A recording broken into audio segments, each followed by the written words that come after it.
यी सबै पार्टीहरू कुनै अलग अलग पार्टी होइनन्।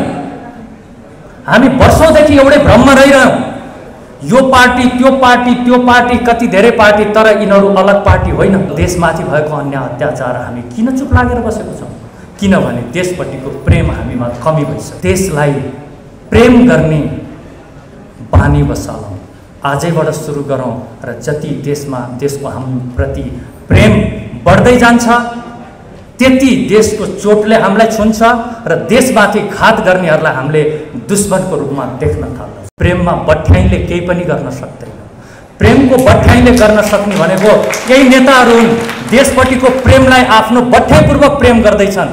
प्रेममा बाठोपन कहिले पनि काम आउँदैन। तर देशको अवस्था यस्तो छ कि हामीले हरेक मान्यता, धर्म, आस्था र विश्वासलाई खण्ड खण्ड गरिएको अवस्था छ। तर आजको दिनलाई म यसरी पनि परिभाषित गर्न चाहन्छु, सिर्फ कृष्ण मात्रै जन्मेका होइन। खास हाम्रो शास्त्रकै हिसाबमा हामीले जाने हो भने, हामीहरूले सकारात्मक तरिकाले सोच्न सक्ने हो भने आजकै दिन थियो सूर्यबाट फुटेर पृथ्वी पनि बनेको दिन। त्यो पृथ्वीको नीलो रङ हाम्रो कृष्णको रङ र त्यो सूर्यबाट फुटेर निक्लेका ती पिण्डहरू, 7वटा पिण्डमा त चेतना रहन सकेन। किन रहन सकेन?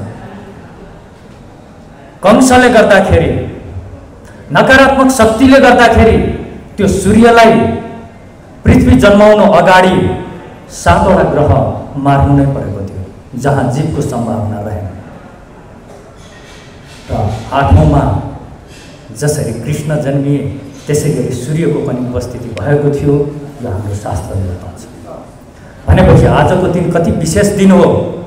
नकारात्मक शक्तिलाई परास्त गर्नको लागि सकारात्मक शक्ति एकजुट भएर जन्मिने दिन आज एकीकृत शक्ति नेपालको जन्म भएको छ। त्यसमा पनि कृष्ण अझै स्पष्टसँग भन्छन्, यदा यदा हि धर्मस्य ग्लानिर्भवति भारत। मैले सर्टकटमा भनिदिएँ, परित्राणाय साधूनां विनाशाय च दुष्कृतां धर्म संस्थापनार्थाय सम्भवामि युगे। जब जब नकारात्मक शक्ति बढ्दै जान्छ, ती व्यक्तिहरूको जन्म बढ्दै जान्छ र व्याप्त हुँदै जान्छन्। आजको नेपालको जस्तो अवस्था, जुन अवस्थामा आफ्नोपनलाई घृणा गर्न थालिन्छ। थाहा छ नि, मन परेको व्यक्तिको कहाँसम्म सुगन्ध अनुभव गर्न सकिन्छ भन्ने मन नपरेको व्यक्तिलाई पनि कतिसम्म घिनौनामा लिइन्छ। यसको पराकाष्ठको उदाहरण आज छ। आजका राजनीति गर्ने ती नेताहरू, म धेरै समय उनीहरूको कुरा गरेर पनि म बिताउन चाहन्न। मलाई लाग्छ घोषणापत्र अगाडि यी कुराहरू भन्न जरुरी थियो। म पनि यो बीचको समयमा लागि नै राखेँ। यतिखेर धेरै कोठाहरूमा पार्टीको घोषणा, मोर्चाको घोषणाको लागि गुटबन्द भइ नै रहेको छ। धेरै गुटबन्दमा म पनि पुगेको, तर मिल्न सक्ने क्षमता, त्यो साहस धेरै कमले देखाउन थाले। जब देश बिरामी हुँदाखेरि देशको उपचारको लागि मिल्न सक्दैनौँ भने ती काल्पनिक कल्पनामा रहेका पार्टी र मोर्चाहरूले भोलि के गर्न सक्ला?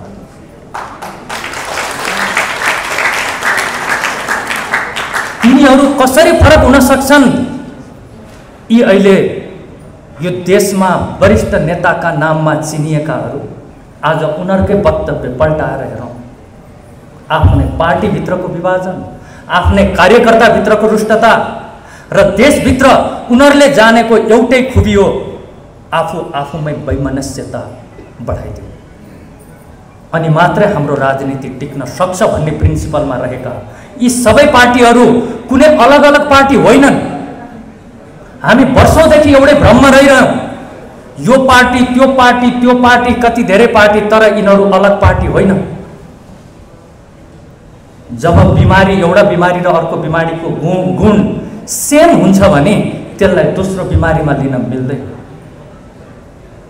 पार्टीको घोषणा पत्र या कुनै पनि पत्र लेखेर कपबोर्डमा राख्दाखेरि नै राम्रो र नराम्रो पार्टी छुट्टिन्छ भने काम त किन गर्नु पर्यो? यिनीहरूबाट कहिले पनि यो देशलाई शान्त तुल्याउन सक्दैनन्। जब देशमा शान्ति छाउँछ, उनीहरूलाई राम्रोसँग थाहा छ, तब उनीहरूको केही पनि यहाँ चल्नेवाला छैन। र हामी पनि उनीहरूकै पछाडि लहीलहीमा लाग्यौँ। तर किन लाग्यौँ? धेरै कम व्यक्तिले महसुस गर्न थाले। किन लहीलहीमा लाग्यो? हामीलाई के चिजले उनीहरूको त्यो चिजमा तानिरख्यो?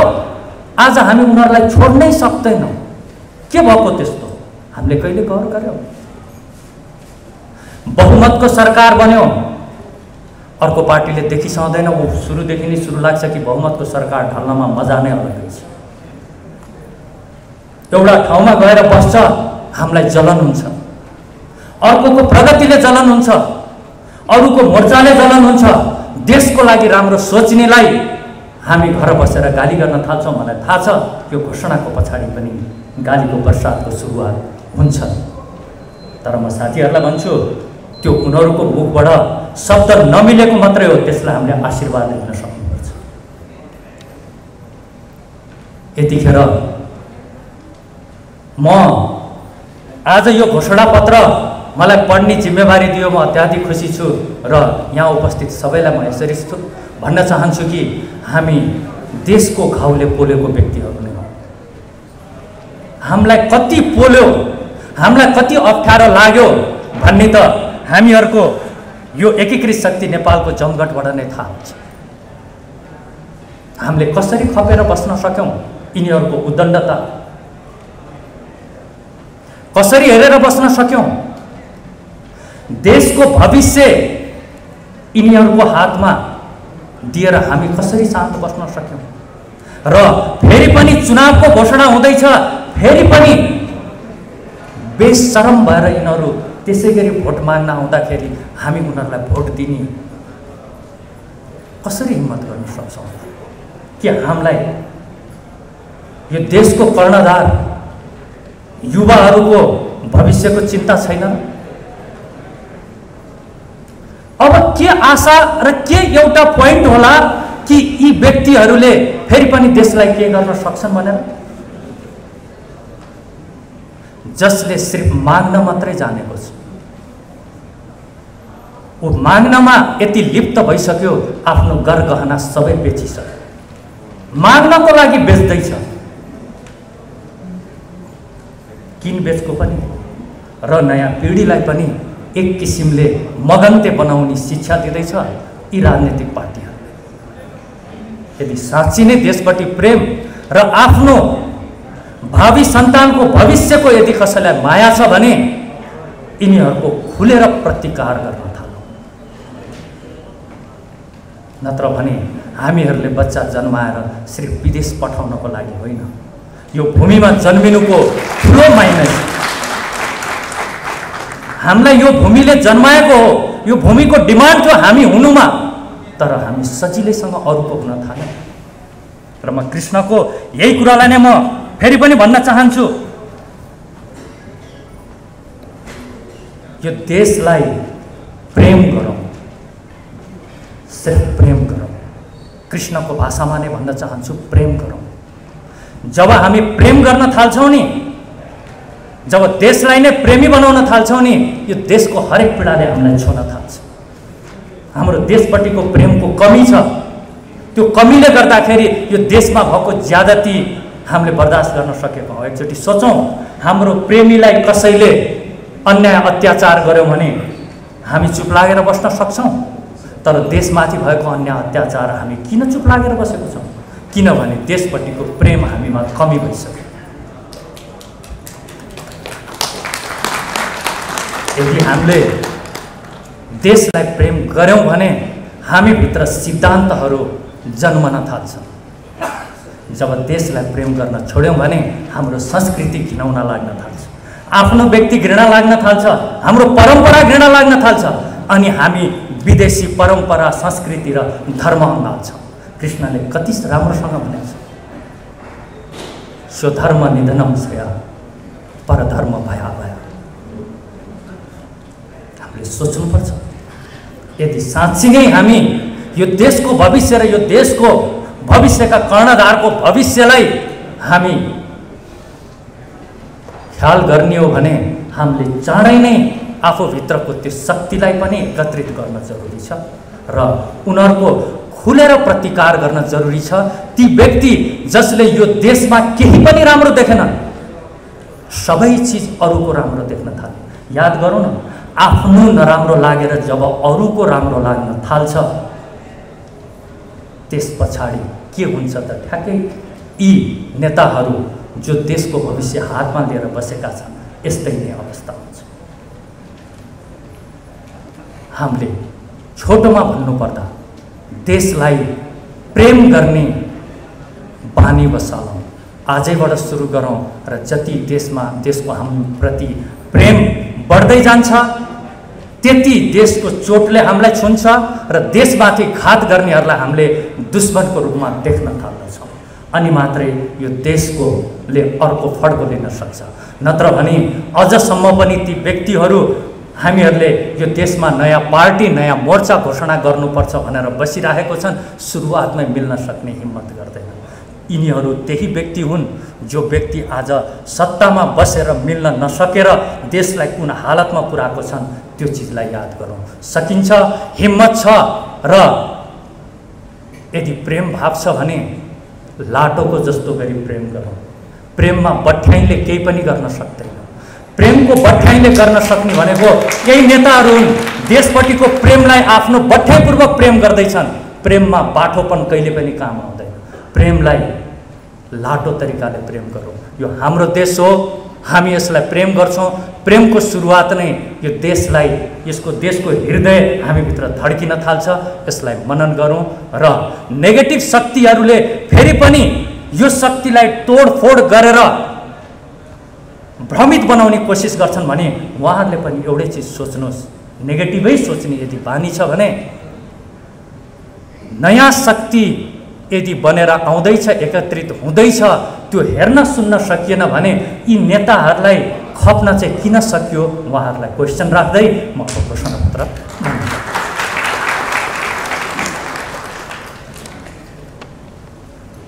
म जसरी लेखिएको छ एकीकृत शक्ति नेपालको घोषणापत्र म जस्ताको तस्तै सुनाउन जाँदैछु।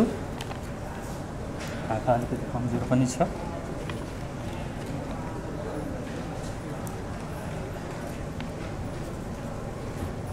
शान्त, स्थिर र समृद्ध नेपाल हामी नेपाली सबैका साझा सपना हो। विक्रम सम्वत 1825 मा नेपाल एकीकरणको प्रारम्भिक तर मुख्य कार्य सम्पन्न भएपछिका 40 वर्ष हामीले देशलाई एकताबद्ध तुल्याउने महाअभियानमा बितायौँ। विक्रम सम्वत 1872 को सुनौली सन्धिपछि एकीकरण अभियानले विश्राम मात्र लिएन, हाम्रो स्वाभिमानमा भएको 1,05,000 वर्ग किलोमिटर भूभाग पनि गुमाउनु पर्यो। यस दृष्टिले नेपाली इतिहासको सर्वाधिक दुर्दान्त घटनाका रूपमा सुगौली सन्धि सन् 1515 डिसेम्बरलाई लिन सकिन्छ। त्यस घटना पश्चात नेपालीहरूमा एक प्रकारको निराशा भाव उत्पन्न भयो र केही परिवारमा सीमित नेपाली राजनीतिमा सत्ता सङ्घर्षको भद्दा एवं कुरूप श्रृङ्खलाको सुरुवात हुन पुग्यो। विक्रम सम्वत 1903 मा जङ्गबहादुर राणाको उदय भएपछिका 104 वर्षसम्म नेपालले राजनैतिक स्थिरताको महसुस गरे पनि प्रजातान्त्रिक दृष्टिले उक्त कालखण्डलाई निशाकालका रूपमा बुझिन्छ। यद्यपि राष्ट्रियता सबलीकरणमा भने राणाकाल स्मरणीय बन्यो। सुगौली सन्धिका क्रममा गुमेको केही भूभाग फर्काउन सक्नु, नेपालको अन्तर्राष्ट्रिय पहुँच स्थापित गर्नु, देशको सीमा सुनिश्चित गरी नक्साङ्कन कार्य सम्पन्न हुनु, पृथ्वीनारायण शाहका नीति व्यवहारको पदचापमा मुलुकलाई अघि बढाउन सक्नु, आफ्नै मुलुकमा हात हतियार तथा गोलीगट्ठा उत्पादन कारखाना स्थापना हुनु लगायतका कैयन महत्त्वपूर्ण कार्यले राणाकाललाई राष्ट्रियताका दृष्टिले स्मरणीय बनाएको छ। विक्रम सम्वत 2000 सालको राजनीति परिवर्तन सैद्धान्तिक एवं वैचारिक दृष्टिमा उत्तम र विशिष्ट मानिएको छ र एउटा पारिवारिक निरङ्कुशताको दास्ताबाट मुक्त भई प्रजातान्त्रिक पद्धतिमा मुलुक प्रवेश हुनुलाई हामीले युगान्तकारी परिवर्तन मानेका छौँ। तर 2007 सालको परिवर्तन यता नेपाली राजनीति स्थिर राष्ट्रपयोगी र जनहितमुखी बन्न नसकेको यथार्थ हामी बेहोर्दैछौँ।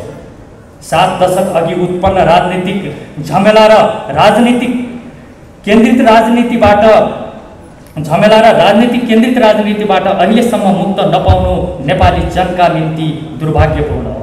राजा महेन्द्रको शासनकालमा राष्ट्रियता र विकासका दृष्टिले उत्तम मानिए पनि 2017 सालमा उनले चालेको कदमले नेपालको प्रजातान्त्रिक अभ्यासमा पूर्ण विराम लागेको र त्यस पछाडि अपरिहार्य बनेको प्रजातान्त्रिक आन्दोलनका कारण राजनैतिक र सामाजिक स्थायित्वमा बाधा उत्पन्न भएको यथार्थलाई हामी अस्वीकार गर्न सक्दैनौँ। 2046 सालमा जनता र राजाको सहमतिमा स्थापित प्रजातन्त्र आफैमा उन्नत र नेपालको सन्दर्भमा उपयुक्त भए पनि 2052 सालमा माओवादीका नाममा सुरु भएको प्रजातन्त्र विरुद्धको हिंसात्मक सङ्घर्षले नेपाली जनतालाई प्रजातन्त्रको रसस्वादन गर्ने अवसरबाट वञ्चित तुल्याएको घटना सन्दर्भलाई भुल्न सकिँदैन। 2047 सालमा राजा नेपाली काङ्ग्रेस र वामपन्थी कम्युनिस्टहरूको साझा दस्तावेजका रूपमा आएको संविधानलाई प्रजातन्त्र र राष्ट्रियताका दृष्टिले समेत उपयुक्त मानिएको हो। बेलायती मोडलको प्रजातान्त्रिक प्रणाली स्थापना हुँदा हामीले मुलुकमा राजनैतिक विवाद र झमेला अन्त्य भई स्थिरता, शान्ति र समृद्धिको यात्रा प्रारम्भ हुने विश्वास गरेका थियौँ। तर प्रजातन्त्र विरुद्ध माओवादीले सुरु गरेको हिंसात्मक सङ्घर्षले देशको सामाजिक जीवन,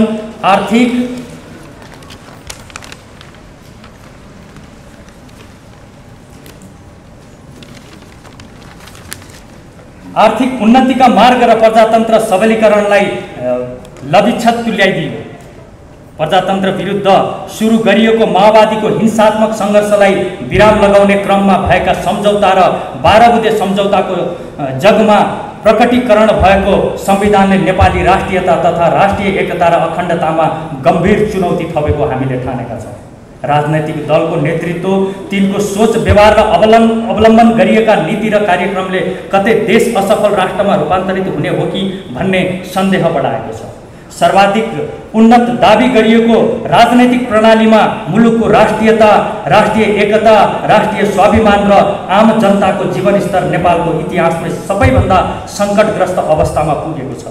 2063 को परिवर्तनपछिका नीति र व्यवहार नेपाली राष्ट्रियता र राष्ट्रिय एकता विरुद्ध लक्षित रहेको महसुस आम जनताले समेत गर्न थालेका छन्। जनताले दैनिक जीवनमा भोग्नु परेका समस्याप्रति राज्य संयन्त्र र नेपाली राजनीतिक पूर्ण रूपले बेसरोकार रहँदै आएको महसुस देशवासीहरूले गरिरहेका छन्। संविधान सभाबाट जारी गरिएको वर्तमान संविधान नै मुलुकमा अशान्ति, अस्थिरता र अन्योलताको मूल स्रोत बनेको छ भन्न अब हिचकिचाउनु पर्दैन। यस्तो अवस्थामा विद्यमान संविधानका केही अन्तर्वस्तु, नीति, व्यवहार र नेतृत्व यथावत रहँदा मुलुक असफल राज्यमा रूपान्तरित हुन सक्ने विषय परिस्थितिको खतरालाई दृष्टिगत गरी देशका सम्पूर्ण राष्ट्रप्रेमी एवं देशभक्तहरू एकताबद्ध हुन विलम्ब गर्न नहुने निष्कर्षमा हामी पुगेका छौँ। वर्तमान संविधान र देश एकसाथ सुरक्षित तुल्याउन नसकिने ठहर सहित हामी देशभक्त राष्ट्रप्रेमीहरू मोर्चाबद्ध भएर राष्ट्र विरुद्धका चुनौतीहरूको सामना गर्न प्रतिबद्ध भएका छौँ। सम्पूर्ण देशभक्त राष्ट्रप्रेमी मौलिक धर्म संस्कृति संरक्षणमा पक्षधर तथा एकता र अखण्डताका हिमायतीहरूलाई यसै मोर्चामा सामेल भई राष्ट्र रक्षाको अभियानमा जुट्न हामी हार्दिक अनुरोध गर्दछौँ।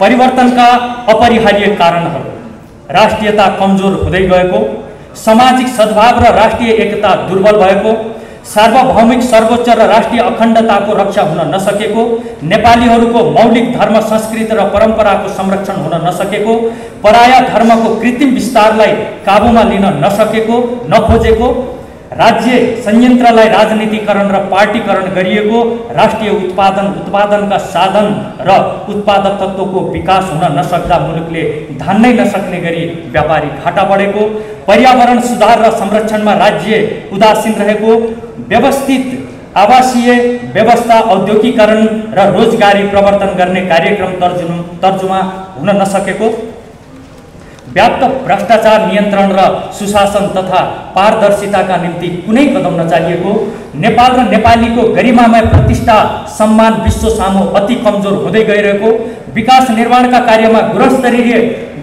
गुणस्तरीय र अनियमितता शून्य तुल्याउन राज्य असमर्थ रहेको, कर्मचारी प्रशासनलाई जनमैत्री कार्यमुखी र इमान्दार बनाउन नखोजिएको, न्यायिक निकायहरूप्रतिको आस्था विश्वास र भरोसामा भारी ह्रास आउँदा पनि त्यसको सुधारका निम्ति कुनै पहल नगरिएको, विपन्न र पिछडिएका मानिसहरूको न्याय र अवसरमा पहुँच स्थापित गराउने कुनै विशेष कार्यक्रम नभएको, स्वास्थ्य सेवालाई गुणस्तरीय सुलभ र व्यापक तुल्याउन नसकेको, कृषि उत्पादन र कृषि मैत्री नीति र व्यवहार नभएको, निशुल्क गुणस्तरीय र राष्ट्रोपयोगी शिक्षा व्यवस्थाको विकास गर्नेतर्फ राज्य उदासीन रहेको, युवाहरूमा लक्षित गर्ने खेलकुद रोजगारी र स्वास्थ्य सुरक्षा सम्बन्धी प्रभावकारी कार्यक्रम तर्जुमा गर्न नसकेको, नेपाली गीत सङ्गीत र कलाकर्मलाई सम्मानित एवं व्यावसायिक तुल्याउन नसकेको, नागरिकको दैनिक जीवनलाई सहज सरल सुलभ र आनन्ददायक तुल्याउन नसकेको, प्रजातन्त्र सम्मत व्यवहार राजनीतिक क्षेत्रमा प्रकट हुन नसकेको, यातायात व्यवसायलाई मर्यादित र सुरक्षित तुल्याउने तर्फ चासो प्रकट नभएको, शैक्षिक न्यायिक र स्वास्थ्य लगायतका संवेदनशील क्षेत्रलाई राजनैतिक मुक्त बनाउन नसकेको, बढ्दो अपराध र अपराधीकरणलाई नियन्त्रण गर्न असफल रहेको, राष्ट्र केन्द्रित एवं जनमुखी राजनीतिको विकास गर्न नखोजिएको, शिक्षा स्वास्थ्य र रोजगारी न्याय र सुरक्षा प्रणाली जनोपयोगी नभएको। यति धेरै प्रब्लममा त देश रहेछ, यो पढ्दाखेरि अझै स्पष्ट हुन्छ।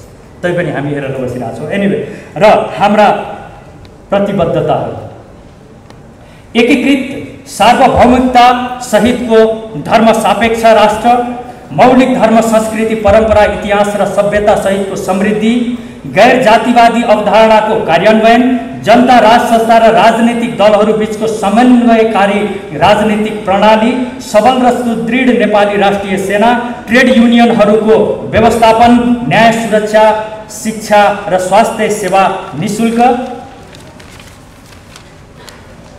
सम्पत्ति आर्जन र संरक्षणको सुनिश्चितता सहित राष्ट्रिय पुँजीको प्रवर्धन, भ्रष्टाचार शून्य राज्य संयन्त्र र समाज, स्वदेशी उत्पादन र रोजगारी प्रतिबद्ध प्रवर्धनलाई उच्च प्राथमिकता, महिला पिछडिएका समुदाय र विपन्न वर्गलाई माथि उठाउन विशेष आर्थिक तथा सामाजिक कार्यक्रम, जनमैत्री पारदर्शी र कार्यमुखी कर्मचारी प्रशासन, सन्तुलित एवं राष्ट्र हितमुखी परराष्ट्र नीति र व्यवहार, उत्पादनमुखी अर्थतन्त्र, कर प्रणाली मुरहित जनमुखी आर्थिक नीति योजना र कार्यक्रम। मैले सायद शब्द केही मिस्टेक पनि बोलेँ होला, माफी चाहन्छु। लक्ष्यहरू: अखण्ड एवं सुदृढ र सम्मानित सार्वभौमिकता सहितको एकबद्धता नेपाल निर्माण गर्ने, सामाजिक सद्भाव र जातीय एकता पुनर्स्थापित गर्ने, स्थानीय तहमा अधिकार सेवा र सुविधाको क्षेत्र विस्तार गर्दै स्थानीय तहलाई जिम्मेवार बनाउने र प्रादेशिक संरचना विस्थापित गराउने, स्वास्थ्य शिक्षा रोजगारी न्याय सुरक्षा र मनोरञ्जनमा सबै नागरिकको पहुँच स्थापित गर्ने, बौद्ध किराँत बोन जैन सिख मैत्रीय र इस्लाम लगायतका धर्म संस्कृतिको संरक्षण गर्ने, वैदिक सनातन हिन्दू राष्ट्र स्थापना गराउने, भ्रष्टाचार र अनियमितता शून्य शासन प्रशासन बनाउँदै समृद्ध नेपालको भविष्य सुनिश्चित गराउने। राजनीतिक प्रणाली: संसदीय प्रजातन्त्र, कानुन निर्माणमा केन्द्रित व्यवस्थापिका, निष्पक्ष पारदर्शी र न्यायिक न्यायपालिका, सर्वमान्य निष्पक्ष र जिम्मेवारी राष्ट्र प्रमुख। विचार र दर्शन: पृथ्वीनारायण शाहको विचारलाई मार्गदर्शक सिद्धान्तका रूपमा अवलम्बन गरिनेछ। मार्गदर्शक सिद्धान्त श्री 5 बडा महाराज धीराज पृथ्वीनारायण शाहकृत ऐतिहासिक व्यक्तित्वहरू: बहादुर शाह, राजेन्द्र लक्ष्मी शाह, राजा राम शाह, राजा महेन्द्र शाह, महेन्द्र मल्ल, काजी कालू पाण्डे, भिसे नगरजी, जङ्गबहादुर राणा, भक्ति थापा, बलभद्र कुवर, शङ्खधर सातवा, भ्रिकुटी अरनिको, भीमसेन थापा, जय पृथ्वी बहादुर सिंह, भानुभक्त आचार्य, लक्ष्मीप्रसाद देवकोटा, लेखनाथ पौडेल, बालकृष्ण साउ। प्रेरक व्यक्तित्वहरू: बीपी कोइराला, मदन भण्डारी, कृष्ण प्रसाद भट्टराई, गणेश मानसिंह। विकासको मापदण्ड: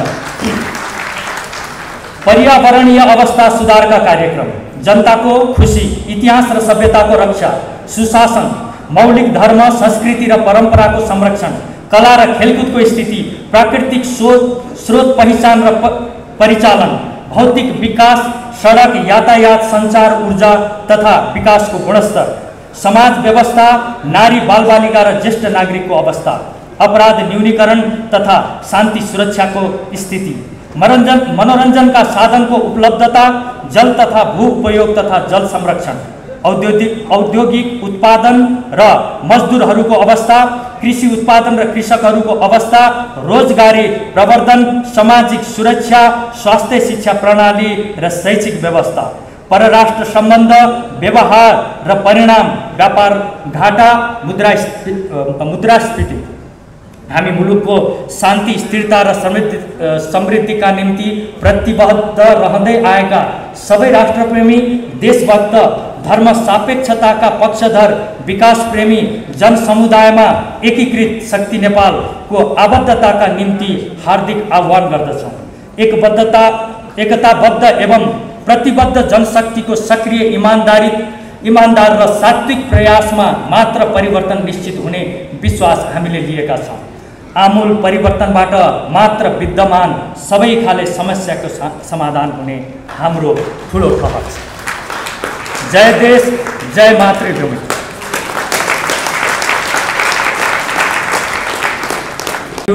मैले कति शब्दहरूमा मिस्टेक गरेँ होला, तर तपाईहरूले बुझ्नुभयो होला भन्ने आशा राखेको छु। र अन्तमा म यति भन्छु कि देशलाई प्रेम गरौँ र प्रेम गरिसकेपछि प्रेमीको बारेमा जान्नलाई कुनै अध्ययन र विदेशी ज्ञानहरूको कतै जरुरत पर्दैन। Thank you.